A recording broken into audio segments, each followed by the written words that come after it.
So in this video, I'll be taking you through some new developments released earlier today regarding the behaviour of Jay Slater shortly before he disappeared. What I'll be doing for you next is playing some short clips from the former detective Mark Williams Thomas. He has released an update earlier this morning. We're going to go through those clips in a little bit of detail, and after which I'll be sharing some of my own thoughts. On the morning of the 17th of June, on arrival back to the rental, Jay spoke to a number of different people on his phone, and they would describe him as very much awake and still buzzing. As a result of information we've received, we now know that Jay took certain actions whilst at the rental because he was clearly worried about his own safety, and this was shortly before he decided to leave. Okay, let's just cut in here very briefly. Jay took certain actions whilst at the Airbnb because he was worried about his safety. Now, those certain actions, they can only be sending a text message or making a phone call to a friend, can't it, realistically? Jay took certain actions whilst at the Airbnb because he was worried about his safety. Well, clearly he's told someone about that. This has then been relayed onto Mark Williams Thomas, the guy in the video. And surely you would imagine that involves or entails either a text message or a phone call. I don't feel great. I don't feel good here. I need to go. I don't feel safe.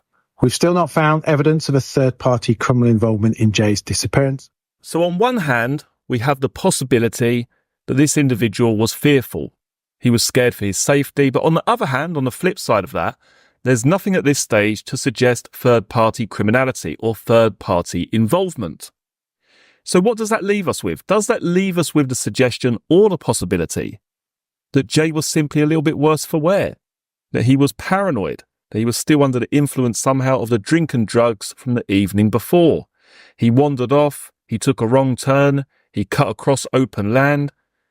Is that really possible? Is it a possibility? Is it the most likeliest possibility at this stage? I would still say no. And the reason for that is because when we go back and we remember what was said by the owner of the Airbnb, the lady who owns this Airbnb, she saw Jay on 2 occasions that morning. She saw him as he came out of the Airbnb, and she saw him about 15 minutes later walking up the hill. Now, in nowhere in her statement did she say, well, he looked a bit worse for wear, he was stumbling across the road, he wasn't walking straight, he looked a bit, disorientated. She doesn't say that. She said he seemed fine, and he was walking at a swift pace.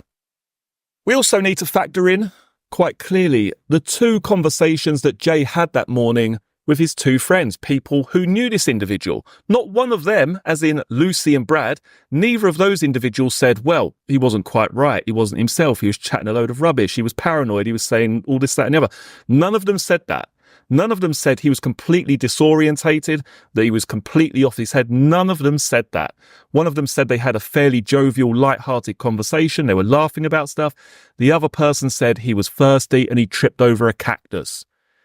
There's absolutely nothing to suggest that Jay was in such a poor frame of mind or such a poor state of mind that he was imagining what was taking place around him, that he was having some sort of attack of paranoia. There's nothing at all to suggest that. There's nothing to back that up.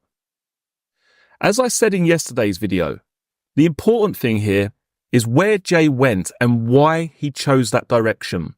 It's his behaviour upon leaving the property and what happened next. That gives you the clue as to what has happened inside the Airbnb, because at this point there are, as I said yesterday, a multitude of possibilities as to what took place inside that Airbnb rental. We simply don't know. But what we can say with a fair deal of certainty is that Jay wanted out. He wanted to get out of there. He was making his excuses. The guy turns around, he's got his shoes on. Where are you going? I'll give you a lift. No, it's all right. He wanted to go. And in my opinion, he didn't want to be found. And that doesn't mean he doesn't want to be found by the whole entire world. He doesn't want to be found by the people at the Airbnb for whatever reason. Now, what are the possibilities here? Has something happened to Jay inside the Airbnb which has been put onto him? Or has Jay done something himself where he feels he needs to leave? As I said yesterday, that part about the phone charger just sticks in my head. Yeah, go on. Pop into my mate's room. He's asleep. Go and get the phone charger. He's gone into that room. most likely by himself, and has he seen something else? He's taken it, maybe he's messaged a friend, look what I've got to get out of here. I don't know. Pure speculation on my behalf. I'm just trying to work out why he's been so keen to leave that property and then not go anywhere near it afterwards. Because the impression you get when you look at the route he took after leaving the Airbnb, it's almost as if he goes up the hill and then he cuts off and he's trying to go around it.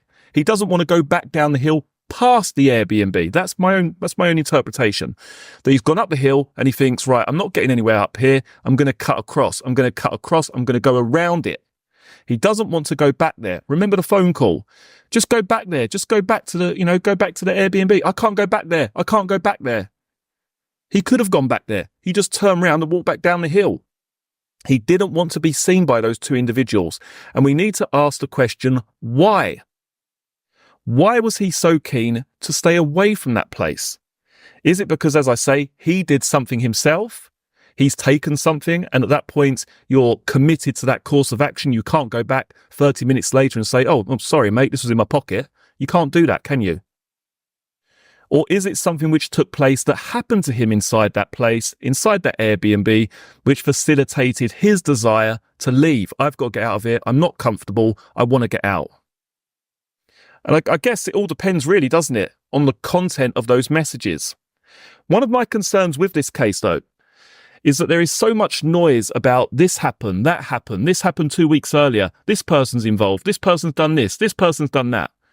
And I guess my biggest concern here is that this information regarding Jay feeling afraid for his safety or taking actions to demonstrate that, I just hope that Mark Williams Thomas has seen something of substance. Has he seen an actual text message? Has someone said, look, this is what Jay sent me. This is like 20 minutes before he was about to leave, 5 minutes before he was about to leave. He wasn't feeling comfortable. He was afraid for X, Y, and Z reasons. He wanted to leave. But he didn't mention that, did he? He just said, we've had information, I've had information. And I just hope with all the voices in this case, that there is something of substance to this, that he's actually seen something of evidential value, a text message, a voicemail, a Snapchat, something which actually tells you that this event actually happened. In the last few days, I've received a significant new piece of information, which I've shared with both the British and Spanish police. This provides some clarity as to why he may have left in a hurry and did not want to return to the rental, even though his phone was about to go flat. Now, again, when I hear those words, a significant piece of information, which gives us clarity on why he would want to leave, the only thing that I can think of is that he has taken something. And as bad as this sounds, it's almost like he's seen an opportunity, he's done something, and then he can't go back. He can't go back on that. He can't come back from that. He has to leave. He has to stay hidden. He has to stay away from those individuals at the Airbnb. And again, this is just pure speculation here, but it's exactly what I said yesterday. An event which may have been caused by Jay, which has then led him to feel that he needs to leave. I mean, what event could have happened inside that place, which would have given clarity to suggest that, yes, actually, yeah, that's a good reason he would need to leave because of that? I don't know. However, if there was some sort of valuable item, there's a lot of talk about a watch being stolen, or, why did they even drive for 50 minutes? What exactly was being kept at that property? Did Jay see an opportunity? He took it, and then he had to leave. He showed his friends, look what I've got, look what I'm doing, I've got to get out of here. Is that what happened? Or, as I said earlier, was something forced upon him which made him feel uncomfortable? So what I'll do for you now is play this clip from Mark Williams Thomas unedited so you can get the full context regarding this latest development. The coming Monday will mark 4 weeks since Jay Slater went missing in Tenerife. Firstly, thank you to all of you who have made contact with information, either via email or direct messaging on social media. All of those messages have been read and noted. Overwhelmingly, people have wanted to share their own theories or tell us about something they've seen on social media or read online. I can assure you that we are monitoring the social media platforms and Facebook groups, so there is no need to contact us regarding anything you've read or seen online. Amongst these many contacts, we have received valuable information that we've been able to turn into useful intelligence and evidence. I would urge again an appeal for anybody who had contact with Jay in the last 48 hours before his disappearance to please get in contact. We've now had the opportunity to speak with or obtain information from nearly all the people that we know in the hours and days leading up to his disappearance. However, there are still a few we've not yet spoken to, and I would urge them to get in contact so that they can be ruled out of the investigation. Of those people we have spoken to, we are aware that not everything they have told us will be the truth. There are a number of reasons for this, including their own involvement in criminal activity. However, it must also be said that some of Jay's closest friends have fully engaged with us and discussed things that could cause them to be unfairly judged by the public. On the morning of the 17th of June, on arrival back to the rental, Jay spoke to a number of different people on his phone, and they would describe him as very much awake and still buzzing. As a result of information we've received, we now know that Jay took certain actions whilst at the rental because he was clearly worried about his own safety, and this was shortly before he decided to leave. In the last few days, I've received a significant new piece of information, which I've shared with both the British and Spanish police. This provides some clarity as to why he may have left in a hurry and did not want to return to the rental, even though his phone was about to go flat.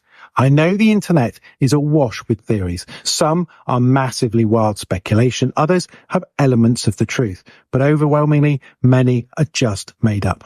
We are uniquely placed, having spoken to nearly all the key witnesses, to cross-check their accounts and evidence, thus building the clearest picture.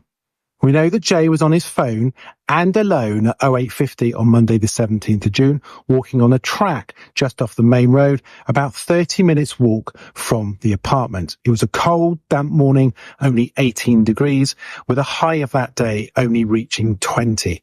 The evidence we've been able to collect, including the significant new intelligence, strongly supports that Jay is therefore most likely to be in or around the mountains. We suspect some distance from the last phone location drop. Even after extensive searching done by highly experienced personnel, the rugged and dangerous areas, it's just not possible to rule out that he isn't still there. We've still not found evidence of a third-party criminal involvement in Jay's disappearance, although we have opened up links with dangerous criminal underworld of drugs and associated crime. We have a number of outstanding actions that still require completing and remain open-minded with our investigation. I would like to appeal again for any parties involved in their own searches to share their data with us so we can compile an accurate map showing the areas that still need searching. Our thoughts remain with Jay's family and friends. So let me know down in the comments section below, do you simply believe that this is just a case of a teenager being a bit worse for wear, maybe feeling a little bit paranoid due to being under the influence from drink and drugs the evening before? He simply wandered out of this Airbnb, taken a wrong turn, and then he's just disappeared. Is that a possibility? Is that the most likely scenario here? Or are we looking at someone who may have done something in that Airbnb which meant he needed to escape? He needed to get out of there. He needed to cut across open land, go around the Airbnb where he wouldn't be seen. One thing's for sure, he wasn't very keen, was he, on going back there? I don't want to go back. I can't go back. I can't go back. He didn't want to turn round and go back down the road, which would have been the easiest route to safety. He decides to cut across into the mountainous terrain and try and go almost around the side of that Airbnb without being seen, in my opinion. Or is it a situation where something has been forced upon him, where he hasn't felt comfortable, leading him to reach out to his friends saying, I don't feel good here, I don't feel comfortable here, I need to get out? Let me know some of your own thoughts and theories down in the comments section below. As always, many thanks for joining me for this particular video. I look forward to seeing you all again for the next one. Take care. Cheers.